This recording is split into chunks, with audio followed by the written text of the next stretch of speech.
मैं समझता हूँ कि ये इसके पीछे क्या राजनीति है। इसके पीछे राजनीति ये है कि रोहतक लोकसभा का जो चुनाव है वो भाजपा सरकार की कार्यशैली पर जनमत संग्रह का रूप ले चुका है। यहाँ से जो नतीजा आएगा उस नतीजे से केवल एक सांसद बनाने की बात नहीं है, हरियाणा की आने वाले समय की राजनीति का नींव रखने का काम रोहतक लोकसभा सीट का नतीजा करेगा। जिस दिन यहाँ से बड़े बहुमत से लोगों की जीत होगी और बीजेपी की हार होगी, उसी दिन हरियाणा में चंडीगढ़ की सरकार को बदलने का रास्ता साफ होगा। क्या मानते बीजेपी को कोई उम्मीदवार नहीं मिल रहा है? दीपेंद्र से इतना खौफ खाए हो गया, अभी तक उनको तलाश नहीं हो पाई उनकी।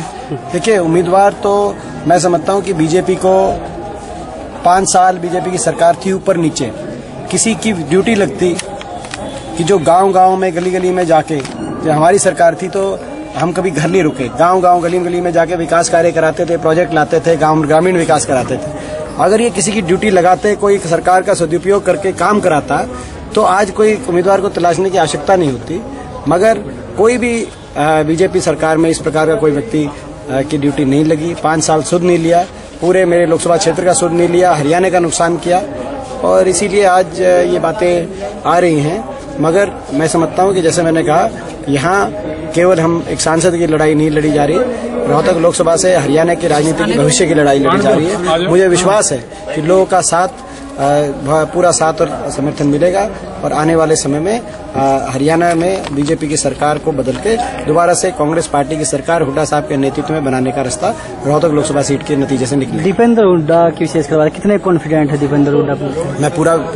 मुझे पूरा विश्वास है कि लोगों का साथ और समर्थन मिलेगा और यहाँ से हम जीतेंगे। लगातार आप रोहतक में भी जा रहे हैं, झज्जर आपको देखिए, ये हमारे लिए कोई नई नहीं है। हम 12 महीने घूमते हैं और जो है सारे पूरे लोकसभा क्षेत्र से अच्छा रुझान है। जो लोगों ने जिम्मेदारी मेरी दी थी, मैंने हमेशा उस जिम्मेदारी को पूरी ईमानदारी से, पूरी लगन से निभाने की कोशिश करी है, ताकि देश की सबसे बड़ी पंचायत में राजनीति से भी ऊपर उठ के अपने इलाके की आवाज़ उठे, देश हित के मुद्दे उठें और अपने इलाके की वहाँ पे छाप हो, कोई अपनी जो है मान सम्मान की पगड़ी ऊपर रहे देश की सबसे बड़ी पंचायत में। और मैंने हमेशा ये प्रयास किया अपने लोकसभा क्षेत्र में विकास कार्य हों, बड़े बड़े प्रोजेक्ट्स आए और सबके मान सम्मान करके चलने की मेरी कोशिश रही है। और अब मैंने अपने इम्तिहान, मैं कोई एक दिन इम्तिहान नहीं, पिछले 14 वर्ष से मैंने इम्तिहान दिया है और अब लोगों को उस पर लोगों को नतीजा देना है और मुझे विश्वास है लोग अच्छा नतीजा देंगे। और लोकसभा सीट है हमारी, ओवरऑल कांग्रेस का क्या प्रदर्शन रहेगा? कांग्रेस का अच्छा प्रदर्शन रहेगा। अधिकतर सीटों पे मैं समझता हूँ कांग्रेस को बढ़त मिलेगी और कांग्रेस का मजबूत प्रदर्शन रहेगा। जो कोऑर्डिनेशन कमेटी चौधरी उपेंद्र सिंह हुड्डा जी के नेतृत्व में गठित की गई थी कांग्रेस पार्टी की, जिसमें तमाम कांग्रेस के नेता उसके सदस्य रहे, और जो उस कोऑर्डिनेशन कमेटी ने पूरे हरियाणा के अंदर जो अभी 5-6 दिन का एक दौरा किया है, उससे हरियाणा में मैं समझता हूँ माहौल बहुत बदला है और एक कांग्रेस के प्रति सकारात्मक रुझान बना है। कांग्रेस पार्टी ने इस कोऑर्डिनेशन कमेटी के नेतृत्व में, हुड्डा साहब के नेतृत्व में, कांग्रेस पार्टी एक लोगों को एक विकल्प देने में कामयाब हुई है, सकारात्मक विकल्प। जो लोग भाजपा के कुशासन से त्रस्त है, हरियाणा सरकार के कुशासन से, उनको कांग्रेस पार्टी एक सकारात्मक विकल्प के रूप में दिखाई देने लगी। गठबंधनों का भी दौर लगातार चल रहा है, कांग्रेस को किसी गठबंधन की जरूरत है।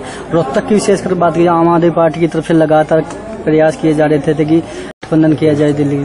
देखिए, आम आदमी पार्टी ने जो ये बात की थी, मैं उनकी राजनीति में किसी का आप सम्मान कर सकते हो, मैं उनकी बात का सम्मान करता हूँ, मगर मैं सहमत नहीं हूँ। उन्होंने दृष्टिकोण रखा था, मैं जो है उनका दृष्टिकोण ये था कि देश में बीजेपी को हराना जरूरी है और इस तरह से बीजेपी तानाशाही की तरफ देश को लेके जा रही है, ये उनका एक दृष्टिकोण था। उस बात का तो मैं सम्मान कर सकता हूं, मगर मैं इस बात से सहमत नहीं हूं कि हमें आम आदमी पार्टी के साथ गठबंधन करना की कोई आवश्यकता है।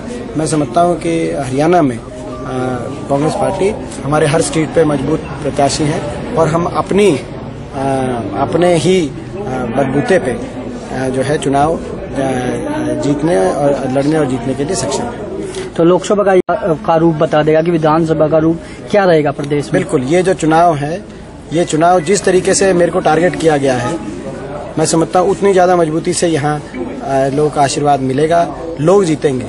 ये यहाँ के लोगों की लड़ाई है, ये हरियाणा के लोगों की लड़ाई है, छत्तीस बिरादरी के भाईचारे की लड़ाई है और यहाँ लोग जीतेंगे और हरियाणा में, देश में और हरियाणा में एक संदेश जाएगा और आने वाली समय की हरियाणा की राजनीति की दिशा को तय रोहतक लोकसभा सीट का नतीजा करेगा। भाई साहब, आप क्या देखते हैं कि पूरी बीजेपी केवल दीपेंद्र हुड्डा केवल एक ही सीट को टारगेट कर रही है? ऐसा क्यों देखा जा रहा है? केवल आपको टारगेट किया जा रहा है? आप कैसे मानते, कैसे देखते हैं इस चीज को? क्योंकि भविष्य, मैं समझता हूँ वही मैंने बात जो कही, क्योंकि उनको भी जो है अपना मेरे नाम की जो टेंशन उनको हो रही है बीजेपी को, मैंने किसी का कोई व्यक्तिगत नहीं बिगाड़ रखा कि क्यों मेरे नाम की टेंशन कर रहे हैं। वो मेरे नाम की टेंशन नहीं है, यहाँ की छत्तीस बिरादरी का जो भाईचारा है, जो मजबूती से खड़ा है, जो बीजेपी की नकारात्मक राजनीति के बावजूद भी मजबूती से एक खड़ा है और हरियाणा को एक भाईचारे का संदेश देने के लिए तैयार है, हरियाणा को अगली अच्छी दिशा देने के लिए तैयार है, वो उन लोगों की भावनाओं की से उनको टेंशन हो रही है और वो आने वाले चुनाव में हम दर्शाएंगे। एक बात और जो है इसके अलावा जो अभी मैं कह रहा था, जो कह रहे थे कि आप बयान दें उस बात में, देखिए कल मुख्यमंत्री जी ने कहा कि हमने सेना को फ्री हैंड दिया है। मैं उनसे पूछना चाहता हूं कि एक तरफ आप ये कहते हो, दूसरी तरफ जम्मू कश्मीर में हमारे सैनिकों पे 302 और 307 के मुकदमे बने भाजपा महबूबा की सरकार के गठबंधन के दौरान। पहली बार 70 साल में वो मुकदमे बने और प्रधानमंत्री जी ने कश्मीर में जाके वहां वोट लेने के लिए कहा कि कश्मीरी भाइयों सुनो, फौज पे मैंने मुकदमे बनवाने का काम किया। वो क्लिप आपने भी देखी होगी। तो ये दोहरी नीति क्या है? एक तरफ प्रधानमंत्री कश्मीर में जाके कहें कि हमने फौज पे 302, 307 के मुकदमे पहली बार बनवा दिए जो है, और दूसरी तरफ यहाँ मुख्यमंत्री जी ऐसी बात करें। ये दोहरी नीति नहीं चल पाएगी। ये फौज जो है पूरे देश की फौज है। कोई एक इनके मुख्यमंत्री फौज को किसी एक पार्टी की फौज बता रहे हैं। पार्टी की फौज नहीं है ये भारत माता की फौज है और हमेशा देश के दुश्मन को मुंह तोड़ जवाब देने में सक्षम है। ऐसी फौज है हमारे देश की। हमें गर्व है इस फौज पे।